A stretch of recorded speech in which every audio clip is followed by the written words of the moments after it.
Cronkite News reporter Alexis Young. As Alexis Young reports. Alexis Young listened in. By the end of April, ASU biodesign professor Dr. Joshua LeBaire says approximately half of Arizona's population will be immune to COVID-19. Projections also show that by May 1st, over 1,000 lives will have been saved. But as access to the vaccine makes its way through adult demographics, a so far unlikely fourth wave could seriously impact younger people. So one expectation might be that as we do a better job of vaccinating seniors and older people, the hospitalizations would shift more to younger people, middle-aged people, young adults, and even potentially younger. And so we'd have to watch for that. We might not see as many of those hospitalizations because that population is not as high a risk for hospitalization, but in other countries, they have seen it. They have seen rising hospitalizations in the younger population. So that might be something we'd watch out for. Dr. LeBaire went on to say data shows more young people are getting vaccinated now that the state has opened up that option. Serving students and families, some who are in transition, online learning wasn't feasible for most step-up students. Many don't have access to the technology needed at home for online learning. So the Dean of Students, Diane Fernikiao, and step-up schools teachers used the CARES Act and ESSER grant funds to get students in class safely. We actually changed out every water fountain, changed out our air. Everybody has diffusers on their desks to help purify air. All the plexiglass that we did, all the circles on the floor in the school when they're standing in lunch line. All of that's done. We used $30,000 and did all of that. Despite the social distancing and prevention efforts, there have been a few COVID-19 cases. 7 since we started in August. We're required to notify the Maricopa County, and we do that. To the untrained eye, step-up schools in the surrounding Washington-Escobedo community needs outreach. In actuality, step-up schools are the prime beneficiary of an overwhelming amount of donations and support right here from Washington-Escobedo's residents.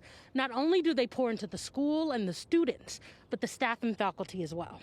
Something teacher Ivan Mercado appreciates. We don't use any of our funds. This is the first time I encounter such a great help from the community. I'm talking about Salvation Army. I'm talking about the state of Arizona. I'm talking about ingenuity.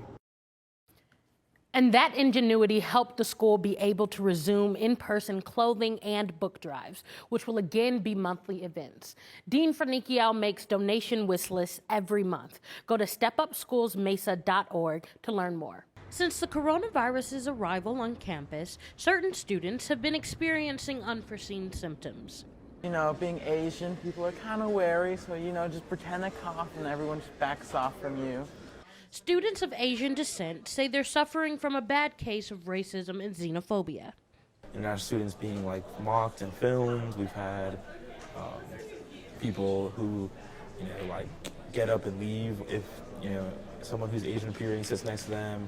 We've had people, we've had people, or at least one person who says she was walking home from the library one night and someone, shouted out a car window, blaming her for the coronavirus and stuff like that, so.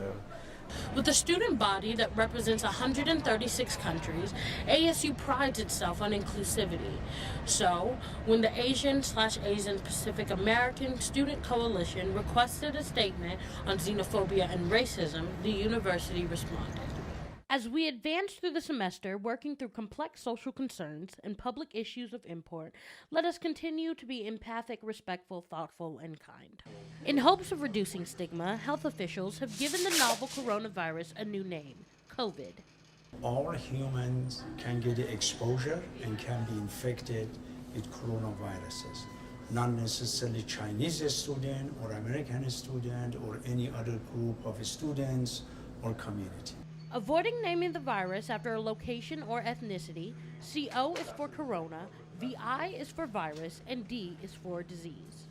In many cases, children are being raised by their grandparents, and what's being done to help them? Among the children running around and people eating barbecue, grandparents are sharing tips and tricks for raising children again. The meal was organized by a Permanent Voice Foundation, started in 2018 by Dana Burns after a years-long custody battle for her daughter. We were able to hire an attorney, and he was able to get me awarded permanent guardianship of her.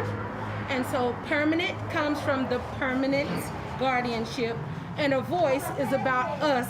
The Arizona Department of Health and Human Services says there are nearly 200,000 kinship care households where relatives other than mom or dad are raising children.